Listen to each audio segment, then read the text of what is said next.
I used to believe that love within a family was something sacred, something that could bend but never break. That belief carried me through most of my life, even when there were cracks showing long before I dared to see them. I'm 39 now, a mother of two, and it took me almost 4 decades to finally understand that sometimes. The people who hurt you the most aren't strangers, they share your blood. My name is Amanda Pierce, and this is the story of how my parents chose one grandchild over another and how their betrayal broke something inside me that will never fully heal. I grew up in a small town in Illinois, in a house that always smelled faintly of cinnamon and old furniture. My parents, George and Elaine, were what you might call traditional. Dad worked long hours at his auto shop, while Mom ran the house like a perfectly oiled machine. My older brother, Ryan, was the family's pride, the golden boy who could do no wrong. I was the quiet one, the peacemaker, the one who learned to stay out of the way. From the outside, we looked like a happy family, but behind closed doors, there was a hierarchy and everyone knew their place. Ryan was always first. His trophies lined the living room shelves, his achievements were framed in the hallway, and every meal seemed to revolve around his stories.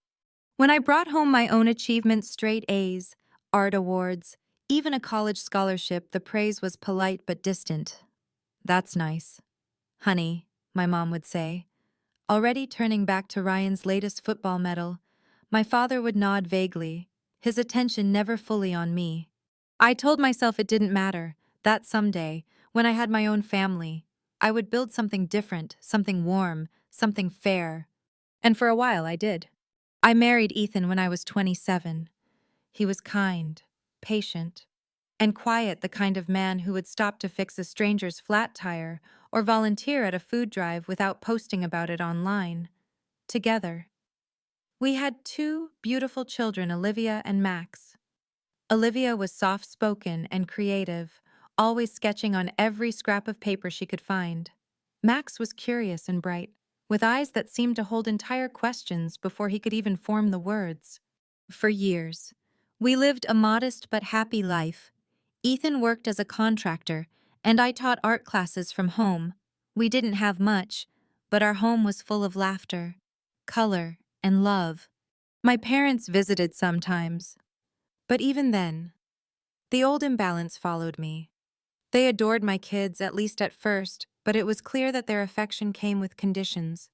Every time Ryan came over with his son, Caleb, the air changed. My parents lit up in a way they never did for anyone else. Caleb was their miracle, the firstborn grandson, the heir. They spoiled him with expensive toys and constant attention, while Olivia and Max sat politely on the couch, trying not to look forgotten. Once, when Max was 5, he asked my mother, "Grandma, how come Caleb gets 2 presents and I only get one?" Her smile faltered for half a second before she said, "Because Caleb's older, sweetheart." He wasn't. They were born 3 months apart. That night, I cried quietly in the bathroom while Ethan held my hand. "It's just who they are," he said softly. "You can't make them change." But I still tried. God, I tried. Every holiday, I'd show up with my kids dressed perfectly, gifts wrapped neatly, hoping maybe this year would be different, hoping maybe Mom would finally notice how well Olivia played piano, or how Max had won his school's science fair. But she never asked. She only asked about Caleb. "How's Ryan's boy doing in school? I heard he's in advanced math already. You should really get Max into something more challenging, he's falling behind." I learned to smile and swallow it, to keep peace at all costs. That illusion shattered 2 years ago at Thanksgiving. It was supposed to be like every other holiday. The long dining table, the mismatched china, the same cranberry sauce no one liked but Mom insisted on making anyway. Ryan and his wife, Tara, arrived early with Caleb, who was immediately fussed over like a celebrity. My parents greeted my kids with distracted hugs and moved on quickly to their favorite. Ethan whispered to me in the kitchen, "We can leave early if it gets bad." I nodded, already bracing myself. Halfway through dinner, my father cleared his throat. "Before we start dessert," he said, raising his glass, We have some wonderful news to share. Mom beamed beside him, practically glowing. Ryan and Tara are moving back into town, she announced, and they'll be staying here for a while with Caleb. Of course, everyone clapped politely. My stomach twisted. That's great, I said, forcing a smile. How long is a while? Dad looked at me, his tone casual. A few months, maybe more. They just need a place to settle while they renovate their new house. Ryan chimed in, grinning. It'll be nice for Caleb to spend more time with Grandma and Grandpa. I nodded, but something inside me tensed. My parents' house wasn't big. There were only 3 bedrooms theirs, the guest room, and the one my kids used when we visited. Later that evening, while helping Mom clean up, I asked, where will Ryan and Tara sleep and Caleb? She didn't look up from the dishes. Oh, we'll figure something out, don't worry. But I did worry. The following week, my fears became real. We stopped by for our usual Sunday visit, and I noticed boxes everywhere, Ryan's boxes. Tara's clothes in the hallway, Caleb's toys scattered across the living room floor. When I went to check on my kids' room, my heart sank. It was gone. Their beds had been moved into the basement. Their clothes, their toys, even Olivia's little bookshelf all shoved into a dark corner downstairs. Mom appeared behind me, her expression tight but unapologetic. I hope you don't mind, she said lightly. We needed the room for Ryan and Caleb. There's still space downstairs for your kids when you visit. In the basement, I asked, my voice trembling. It's temporary, she said quickly. You know how it is. Family has to help family. I stared at her, stunned. Aren't we family? Her smile faltered. Of course, dear. Don't be dramatic.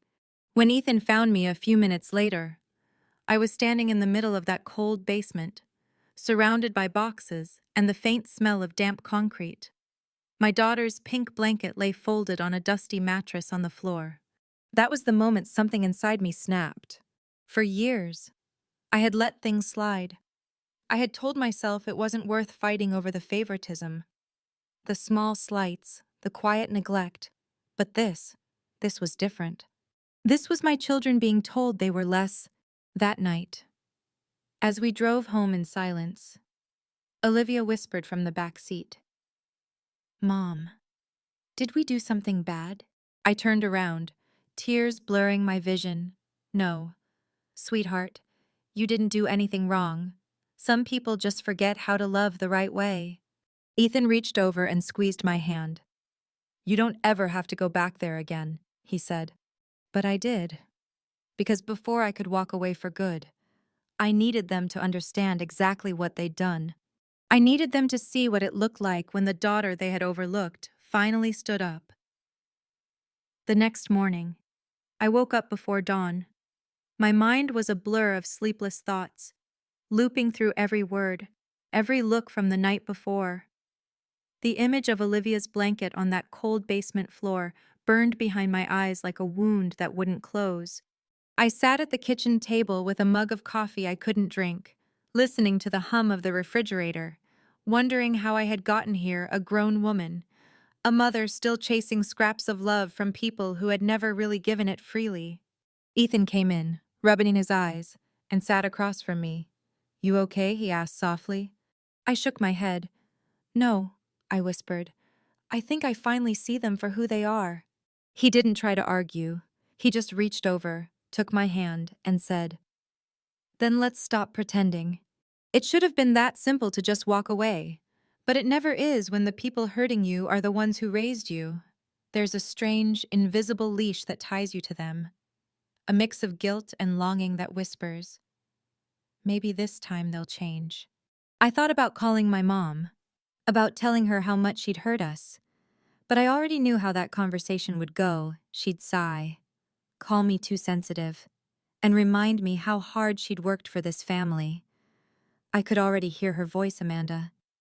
You always make everything about feelings. Why can't you just be practical like your brother? So I didn't call. Instead, I focused on my children. I made pancakes that morning, added chocolate chips even though it wasn't a weekend, and watched as Max and Olivia slowly smiled again. For the next few weeks, I tried to put the whole thing behind us. I threw myself into my work, helped the kids with school projects, tried to restore some normalcy, but the wound festered quietly. Then, one afternoon, I got a call from my mom. Her tone was cheerful fake, almost brittle. "Sweetheart, you should come by next week. We're having a little family dinner. Ryan and Tara want to share some big news." I hesitated. "I don't think that's a good idea." "Oh, don't be silly," she said. "The kids would love to see each other. Besides, your father wants everyone together again." Everyone together. Like the last time when together meant my kids in the basement and their golden grandson upstairs in a room fit for a prince. Still, something in me said, "Go." Not because I wanted to, but because I needed to. There was a part of me that needed to stand there, in that house, and no longer shrink. So we went. When we arrived, the house looked different, crowded with Ryan's furniture, his framed family photos, his expensive taste smeared across every inch of what used to be my childhood home. My kids stood awkwardly by the doorway, their eyes darting toward the basement door as if expecting to be sent down again. My heart broke all over. Dinner was strained from the start. Tara chattered about Caleb's new private school and how gifted he was. While my parents nodded proudly, Ryan grinned, basking in the glow. Not once did anyone ask about Olivia's art show or Max's science project. Halfway through, Dad cleared his throat. "Ryan and Tara have decided to expand the business," he announced. "They're opening a second location, and we're helping them with the down payment." Mom clasped her hands together, smiling. "It's such a big step for them. We're so proud." Ethan put down his fork slowly. "That's wonderful," he said evenly. "You must be investing a lot." My father nodded. "It's family. You help where you can." I bit my tongue until it almost bled. I knew what that meant. They were giving him money again, the same money they had refused to lend us last year when our water heater broke, and Ethan worked overtime to replace it himself. The hypocrisy hit like a punch. After dinner, while everyone gathered in the living room, I found myself wandering into the hallway, the one lined with photos of Ryan's milestones, football trophies, wedding portraits, Caleb's baby pictures. Not one photo of my kids. I stood there, staring at those walls, feeling something cold and steady rise inside me. Not rage, something deeper, resolve. When I turned around, Mom was standing behind me. "Why do you always look for something to be upset about?" she said quietly. I stared at her. "Do you even hear yourself? You're overreacting." "Amanda," she said, in that tone she'd used my whole life. "This is what family does. Ryan's going through a lot, and we want to help him." "What about me?" I asked. "What about your grandchildren who sleep on concrete floors because you needed space for your favorite?" Her face tightened. "Watch your tone." I laughed bitterly. "You really don't see it, do you? You've spent so long worshipping Ryan that you can't even admit what you've done to the rest of us." She looked wounded for a second, then hardened. "He's your brother. You should be happy for him." I shook my head. "No, Mom, I'm done being happy for people who treat us like we're invisible." And before she could answer, I walked out. Ethan followed me to the car, silent. The kids climbed in quietly. The night air was heavy, the silence between us louder than any argument could be. As we drove away, I glanced in the rearview mirror. My parents' house grew smaller behind us until it disappeared into the dark. I knew then that something had shifted forever. 2 weeks passed before I heard from them again. This time, it was my father who called. He sounded tired, older. "Amanda," he said, "your mother's upset. You shouldn't have left like that." I took a deep breath. "Dad, I can't keep pretending everything's fine." He sighed. "Families fight. It's what they do. You'll regret it if you keep this up." I almost laughed. "You're right," I said softly. "I regret wasting so many years hoping you'd ever see me." He was silent for a long time. Then he said something that stunned me. "You know, your mother and I always thought you'd be the strong one, but you've turned out colder than I expected." Cold. That word hit me like a slap. I looked around my quiet living room, the drawings taped to the fridge, the faint sound of Max laughing upstairs, and thought, if this is cold, then warmth was never love. That was the last real conversation I had with my parents for almost a year. During that time, something remarkable happened. Ethan and I stopped waiting for their approval and life began to bloom again. We focused on our kids, on our work, on building something that belonged to us. I started selling my artwork online, and to my surprise, it took off. People connected with the rawness, the imperfections, maybe because they could see the pain that went into every brushstroke. One day, a woman messaged me after buying a painting. She wrote, "There's something healing about this, like you've painted the feeling of being forgotten, but making peace with it." That line stayed with me, because that was exactly what I was doing. Making peace with being forgotten. But peace is never permanent when the past refuses to stay buried. A few months later, I got a call from an unknown number. When I answered, a voice I hadn't heard in nearly a year said, "Amanda, it's Mom." She sounded shaky, fragile, nothing like the woman I remembered. "What's wrong?" I asked cautiously. "It's your brother," she whispered. "Something's happened." The call came on a gray Tuesday afternoon. I remember because I had just finished helping Olivia with her art project, a watercolor of a cracked teacup she said was still beautiful, even if it's broken. I almost didn't answer when the unknown number flashed on my phone. Something inside me hesitated, like my body already knew this call would reopen wounds I'd tried so hard to close. When I finally picked up, my mother's voice was trembling. "It's your brother," she said. "Something's happened." For a moment, I couldn't speak. My throat felt tight. "What do you mean, something's happened?" She took a shuddering breath. "He was in an accident. A bad one. Tara called me from the hospital. He's in critical condition." The room tilted slightly. For a second, all the anger, all the years of resentment evaporated, replaced by a cold, hollow shock.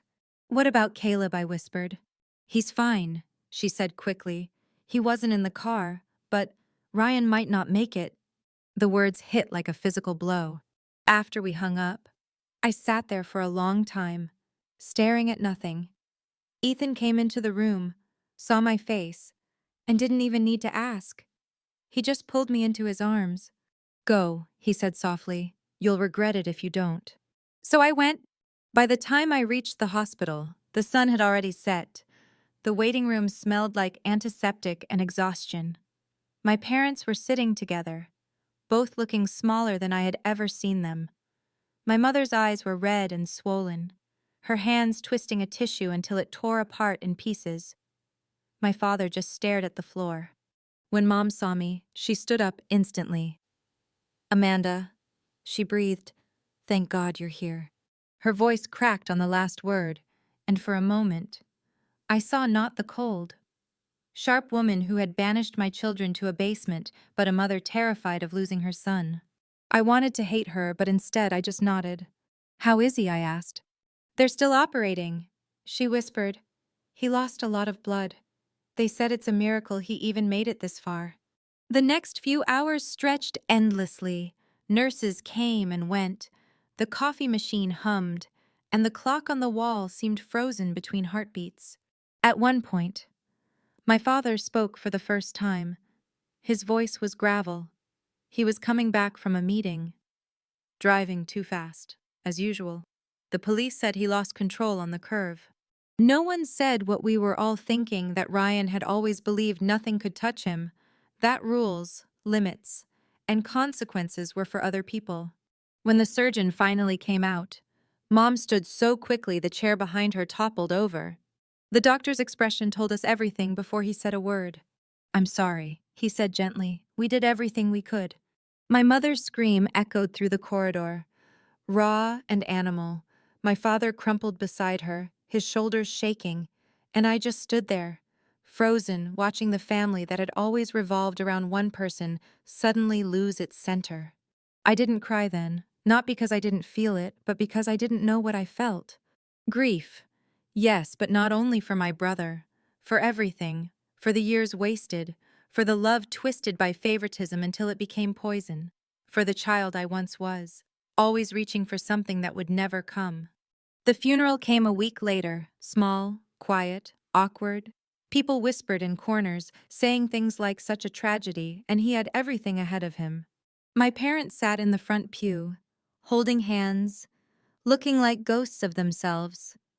When I walked in with my family, I could feel their eyes on me searching for something they couldn't name. Maybe forgiveness. Maybe understanding. I didn't speak to them that day. There was nothing left to say. But after everyone else had gone, I stayed behind.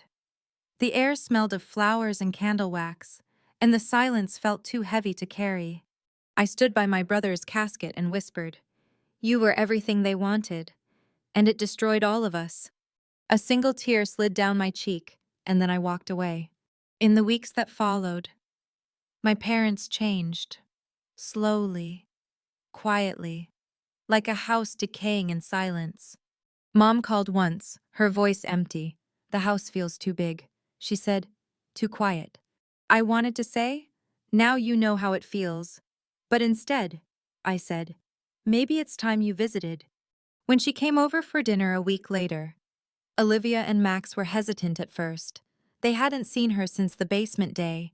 But to my surprise, Mom didn't come in with her usual air of control. She looked tired, old.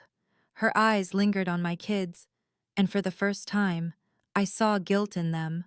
"Olivia," she said softly, "I heard you had an art show. Can I see your drawings?" Olivia glanced at me uncertainly, then nodded. She brought out her sketchbook, flipping through the pages. My mother smiled faintly, her hand trembling as she traced one of the drawings with her fingers. "These are beautiful," she whispered. That night, after she left, Olivia said, "Grandma was different today." I nodded. Yeah, sometimes life has a way of changing people. But deep down, I wasn't sure if it was change or just grief wearing a temporary disguise. A few weeks later, I got a call from my father. He sounded weaker than I remembered. "Amanda," he said, "I know we've made mistakes." "Mistakes," I repeated quietly. "I thought I was doing the right thing," he said. "I wanted to keep the peace." "Your mother, she always said Ryan needed more attention, that he wasn't as strong as you."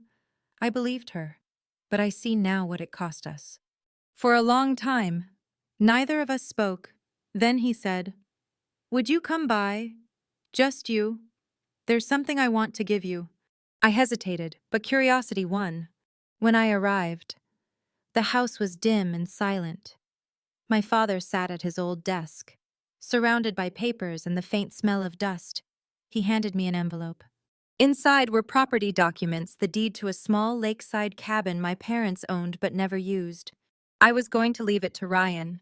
He said, "But he's gone now, and I think maybe it's time I start making things right." I stared at the papers, speechless. "I don't want your guilt, Dad," I said finally. He looked up, eyes weary. "It's not guilt, Amanda. It's acknowledgement. You were the one who stayed good, even when we didn't deserve it." Those words, small, trembling, too late, still pierced something deep inside me. When I left that night, I sat in my car for a long time, staring at the lights of my childhood home flickering through the trees. Forgiveness is a strange thing. It doesn't come all at once. It comes in pieces, hesitant and fragile, like the first sunlight after a storm. I wanted to forgive them, I really did, but I didn't know if I could. Because deep down, I knew what had changed their hearts wasn't love, it was loss. And loss, while powerful, doesn't always heal what it breaks. It only reminds you that the clock is still ticking. That time is running out. That sometimes, by the time people learn how to love you right, it's already too late.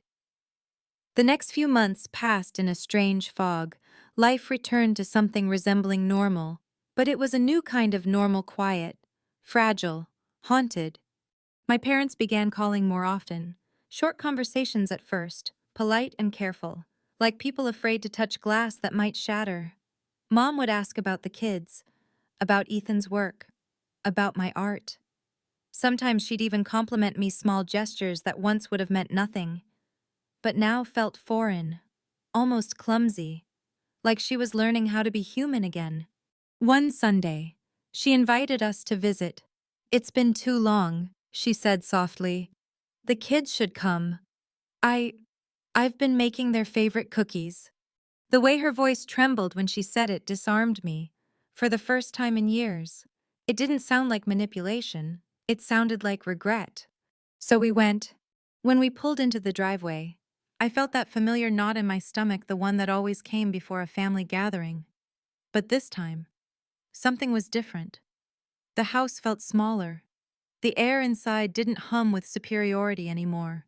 My mother greeted the kids at the door, kneeling down to hug them. Olivia hesitated at first, then slowly wrapped her arms around her. Max smiled shyly. I watched from the doorway, torn between relief and disbelief. In the kitchen, the smell of cinnamon and sugar filled the air just like when I was little. Mom had baked too much, like she always did when she didn't know how to express emotion. At one point, I found myself standing beside her at the counter, watching her ice the cookies with shaky hands. Her hair had gone gray since I last saw her up close.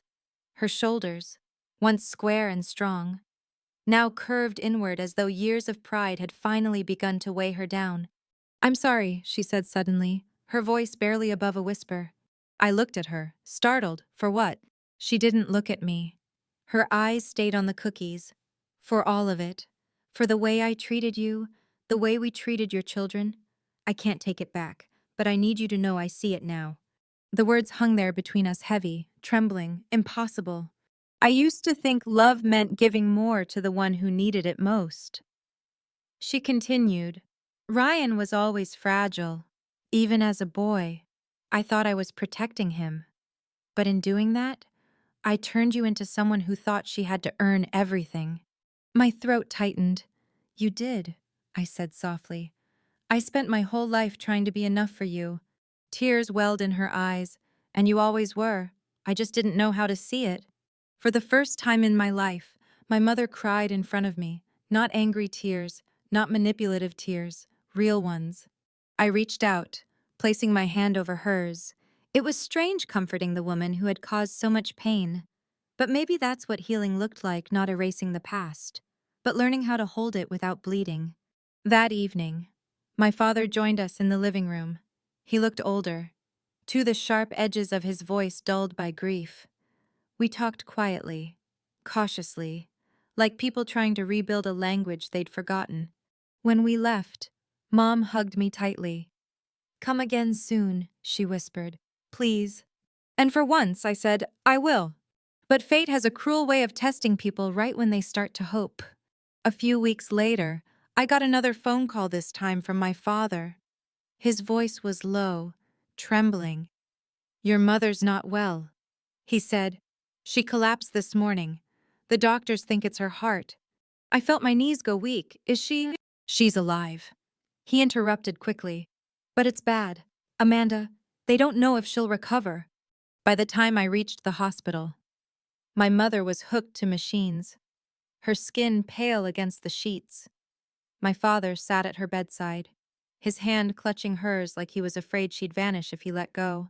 When he saw me, he stood slowly. She's been asking for you. I walked to her side, my hands shaking. Her eyes fluttered open, faint but full of recognition. You came, she whispered. Of course I did, I said softly. Her lips curved into a faint smile. I didn't think you would. After everything. I swallowed hard. You're my mother. She looked at me for a long time, really looked like she was seeing me clearly for the first time in decades. I used to tell myself I favored Ryan because he needed more love, she said. But the truth is, I was afraid of losing him. He was like your father, proud, restless, impossible. You were like me. And maybe that's why I pushed you away. I didn't want you to become me. Her words cut deep, but in a strange way, they soothed something too, because for the first time, I understood her not as a mother, but as a flawed woman who had loved badly. She squeezed my hand weakly. Promise me something. Amanda? What? Don't let anger raise your children. Love them for who they are, not for what you think they should be. Promise me that. I nodded, tears spilling freely now, I promise. She smiled faintly. her eyes closing again. Good, then maybe I did one thing right. Those were the last words she ever said to me. She passed 2 days later. The funeral was small, quieter than Ryan's. Heavier somehow. There were fewer tears. More silence. My father looked hollow, like he was drifting through the ceremony on autopilot. When it was over, he asked me to stay behind. I need to tell you something, he said quietly. We sat in his truck outside the cemetery. The air was thick with that gray stillness that always follows grief. I never told you this, he began. But after you were born, your mother wanted another child right away. She said she wanted you to have a sibling close in age. She got pregnant a year later. I frowned. You mean Ryan? He shook his head slowly. No, before him. My heart skipped. What? She miscarried at 6 months. A boy. He said. She named him Matthew in her heart. But we never told anyone. After that, she wasn't the same. When Ryan came along, she saw him as her second chance, the boy she lost. Reborn. That's why she clung to him so much. That's why she couldn't see you. The world seemed to tilt again, all these years. I had blamed her for being cold, blind, cruel, and she had been, but she had also been broken. A lifetime of misunderstanding unfolded in front of me like an old photograph. Edges curling, colors fading. For a long moment, I just sat there, the weight of it pressing down on my chest. Finally, I whispered, "Why didn't you ever tell me?" He sighed. Because I didn't think it mattered. But now, I think it's the only thing that ever did. We sat in silence for a long time after that, two survivors of the same quiet war, finally looking at each other without armor. When I drove home that night, the world felt softer somehow, not healed, not yet, but less sharp. At dinner, Olivia asked, "Mom, are you okay?" I smiled faintly. "Yeah," I said, for the first time. "I think I am." Because understanding doesn't erase pain, but it transforms it from a wound into wisdom. Grief does strange things to time. Days stretch endlessly, then vanish in a blink. For weeks after my mother's death, I moved through life as if underwater, every sound muffled, every color dulled. The house felt different, not quieter, exactly, but emptier in a way that couldn't be fixed. My father called me often, sometimes just to sit in silence on the phone. We didn't talk about the past anymore. We didn't need to. The truth had already done what years of confrontation couldn't. It stripped us both bare, left nothing but honesty behind. One morning, he asked if I'd come by. "There's something I want to show you," he said. When I arrived, he was out in the backyard, sitting on the old swing set he'd built for us when Ryan and I were kids. The wood was weathered now, the paint chipped and faded, but when I looked at it, I could still see flashes of my childhood laughter, scraped knees, sunlight filtering through the trees. He handed me a small box, worn at the corners. "Your mother wanted you to have this," he said. Inside were old letters, bound together with a faded ribbon. Some were from my childhood birthday cards, drawings I'd made that she'd quietly kept, but underneath them were letters written in her handwriting, ones I had never seen. The first began simply, "If you're reading this, it means I couldn't say these things while I was still here." Her words bled through the page like echoes of her voice. She wrote about her fears, her regrets, the things she never found the courage to tell me face to face. She wrote about how she'd envied my strength, even when she'd made me doubt it. She wrote about Ryan, how she'd lost herself trying to protect him, and how she'd failed us both in the process. And at the very end, she wrote this: "You may never forgive me. I don't expect you to, but I hope you'll live the kind of life I was too afraid to chase, one built on truth, not appearances. Don't repeat my silence. Amanda, break it." When I finished reading, my hands were trembling. For so long, I had carried anger like armor, believing it was the only thing keeping me strong. But sitting there in the fading sunlight, with her words pressed against my chest, I realized the truth that anger had protected me. Yes, but it had also kept me prisoner. I folded the letter carefully and whispered, "I forgive you." And for the first time in my life, I meant it. After that, something shifted, not overnight, but gradually like frost melting from glass. I started taking the kids to visit my father every weekend. He softened around them in ways he never had before, teaching Max how to whittle wood, helping Olivia build a birdhouse for the backyard. I'd catch him smiling sometimes that small, sad kind of smile that comes from realizing it's not too late to love differently. One afternoon, as the kids played outside, he said quietly, "You know, your mother was right. You broke the silence. You ended it." I looked at him. Ended what? "The pattern," he said, "our family's habit of pretending, of loving in halves." That night, I thought about his words for a long time, about patterns and endings, and what it means to truly break them. I used to think revenge meant payback, watching someone who hurt you finally fall apart. But as I grew older, I learned something else. Sometimes the most powerful revenge isn't destruction, it's peace. Because peace says, "You can't reach me anymore." Months later, my father passed quietly in his sleep. It wasn't unexpected. His health had been fading for a while, but it still hit me harder than I imagined. When I went through his things, I found something that made me cry harder than I had in years. In his study, where Ryan's old trophies once lined the shelves, he had replaced them with framed photos of my kids, of me. And on his desk, a note in his handwriting, "For the daughter who carried everything I was too proud to hold." That night, I sat in that empty house, surrounded by the echoes of everything that had happened, and realized that even in broken families, love has a strange way of finding its way home, though often far too late. The estate was simple to settle. He left me the house, but I didn't want it. Instead, I sold it and used the money to open a small art studio, a space where kids from struggling families could come and learn for free. I called it the Second Chance Studio. The first painting I hung on the wall was Olivia's, that watercolor of the cracked teacup. Beneath it, I wrote the words, "Still beautiful, even if it's broken." And somehow, that line became the story of my life. Sometimes parents break their children without meaning to. Sometimes they pass down pain like inheritance, generation after generation, until someone finally says, "Enough." I guess I was that someone. Years passed. Olivia grew up to study fine arts. Max got into engineering, the same kind of work my father once did, only this time, he built things that connected people instead of dividing them.